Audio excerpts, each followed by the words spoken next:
सम्माननीय सभामुख महोदय, सर्वप्रथम त म सबैजनालाई हार्दिक शुभकामना र बधाई ज्ञापन गर्न चाहन्छु। आफ्नो मनको विचार राख्नुभन्दा पनि म जनताले हामीलाई के का लागि यहाँ पठाएका छन् भन्ने बारेमा बुँदागत रूपमा जनताका मागहरू वाचन गरेर सुनाउन चाहन्छु। तर त्योभन्दा पहिला चाहिँ हामीले पक्कै पनि देश बनाउनका लागि, देश परिवर्तन गर्नका लागि भनेर आएका छौँ। सबैभन्दा पहिला आफूले आफैलाई परिवर्तन गर्नुपर्छ भन्छु म।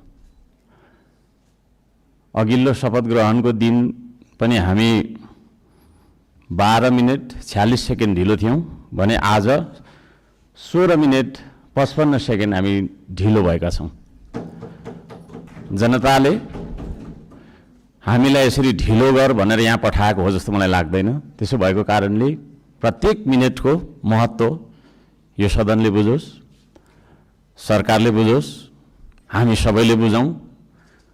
नेपाली हो, नेपाली समय हो, 2 बजीको बैठक 3 बजी जाँदा पनि हुन्छ, 4 बजी जाँदा पनि हुन्छ, जे गर्दा पनि नेपाल हो, नेपाली हो भन्ने खालको जुन भाष्य हामीले मनमा लिएर बसेका छौँ, यही सबैभन्दा मुख्य कारण हो हामीले उन्नति गर्न नसक्नुको।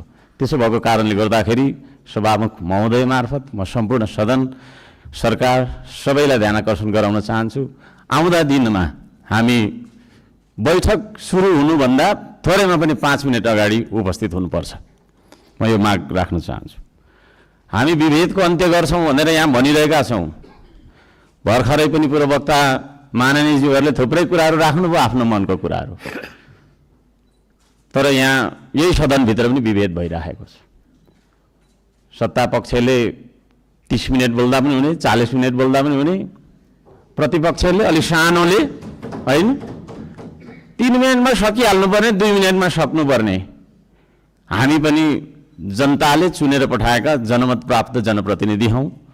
त्यसो भएको कारणले गर्दाखेरि हामीले आफ्ना क्षेत्रका आवश्यकताहरू, आफ्ना तपाईँको चाहिँ के अरे मागहरू राख्नका लागि प्रशस्त समय दिनुपर्दछ।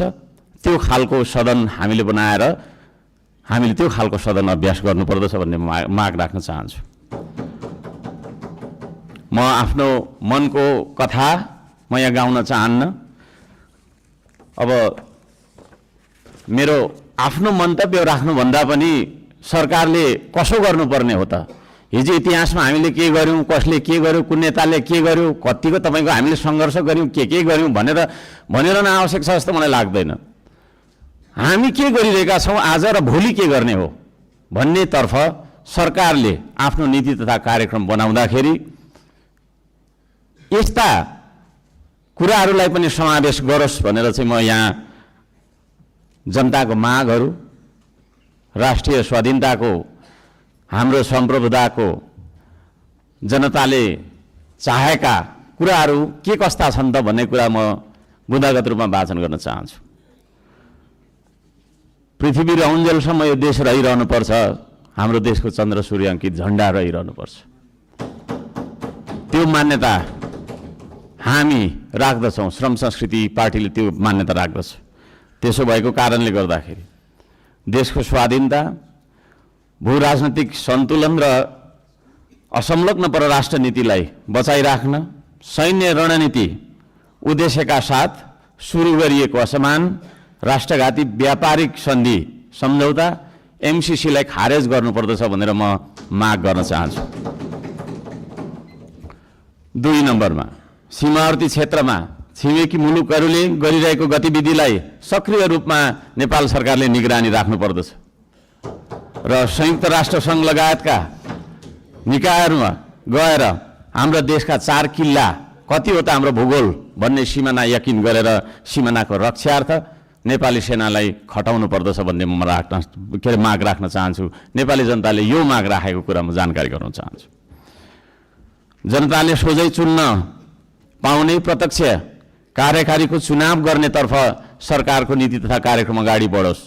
यदि सरकारले 2/3 नजिकको सरकारले त्यो कुरा अगाडि सार्छ भने त्यसमा हामी सबैले सहयोग गर्नुपर्दछ। नम्बर 4, जेनजी आन्दोलनमा डिस्कोड चलाएर जेनजी बालबालिकाहरूलाई स्कुल ड्रेसमा आन्दोलनमा बोलाउने, शान्तिपूर्ण आन्दोलनलाई भड्काएर हिंसात्मक बनाउने, आन्दोलनमाथि अन्धधुन्ध गोली चलाएर दमन गर्ने, 23 गतेको घटना घटाउने, साथै 24 गते सिंहदरबार, संसद भवन, सर्वोच्च अदालत जस्ता सरकारी भवनहरू जलाउने कृत्य गर्ने मान्छेहरूलाई पनि तपाईँको चाहिँ के अरे कारबाहीमा ल्याउनका लागि उच्चस्तरीय छानबिन समिति आयोग गठन गर्नका लागि हामी माग गर्दछौँ। 5 नम्बर, सम्पत्ति छानबिन तथा शुद्धिकरण अभियान सुरु गर्नुपर्दछ। सबैभन्दा पहिला अहिले सरकारमा रहेका मन्त्री परिषदका सम्पूर्ण मन्त्रीहरू, सांसदहरू, हामी सबैजना सबैको तपाईँको चाहिँ के अरे हाम्रो सम्पत्ति छानबिन हुनुपर्दछ। हामीबाट सुरु गर्नुपर्दछ त्यो चिज, किनभने हामी नियम कानुन बनाउने भने हामीबाटै त्यो कुरा लागू भएर जानुपर्दछ। हामीले बनाएको नियम कानुनले अरूलाई मात्रै ठ्याङ्ग्रोमा कस्ने खालको व्यवहार हामीले गर्नु हुँदैन भन्ने माग राख्दछु। शिक्षालाई जीवनोपयोगी बनाउनु पर्दछ। उत्पादन, निर्माण र आविष्कारसँग जोड्नु पर्दछ शिक्षालाई। शिक्षा भन्ने बित्तिकै कथा पढ्ने विषयवस्तु होइन, त्यो भन्ने बित्तिकै उत्पादन, निर्माण र आविष्कारसँग जोडिनु पर्दछ भन्ने हाम्रो माग हो। त्यसतर्फ सरकारले ध्यान दियोस्। हप्तामा 3 दिन मात्रै थ्योरी पढ्दाखेरि हुन्छ, 4 दिन विद्यार्थीले उत्पादन, निर्माण र आविष्कारसँग जोडेर क्रियाकलापहरू गर्न सक्नुपर्दछ। त्यो खालको जीवनोपयोगी शिक्षा लागू गरिनुपर्दछ भन्ने हामी माग राख्दछौँ। 7 नम्बरमा, खेतीबारीको समस्या हल नगरी देशको आर्थिक समस्या हामीले सुल्झाउन सक्दैनौँ, आर्थिक उन्नति हुन सक्दैन। त्यसो भएको कारणले कृषिमा देखिएका समस्याहरू पहिचान गर्ने र समस्या हल गर्ने सबै खालका तपाईँको प्राविधिक उपायहरू अपनाउने काम गरिनुपर्दछ भन्ने ध्यान आकर्षण गराउन चाहन्छु। नम्बर 8मा, कम्तीमा एक पालिकामा एउटा उद्योग हुनुपर्दछ, एक परिवारमा एकजना रोजगार हुनुपर्दछ। त्यो खालको नीति हामीले अपनाउनु पर्दछ।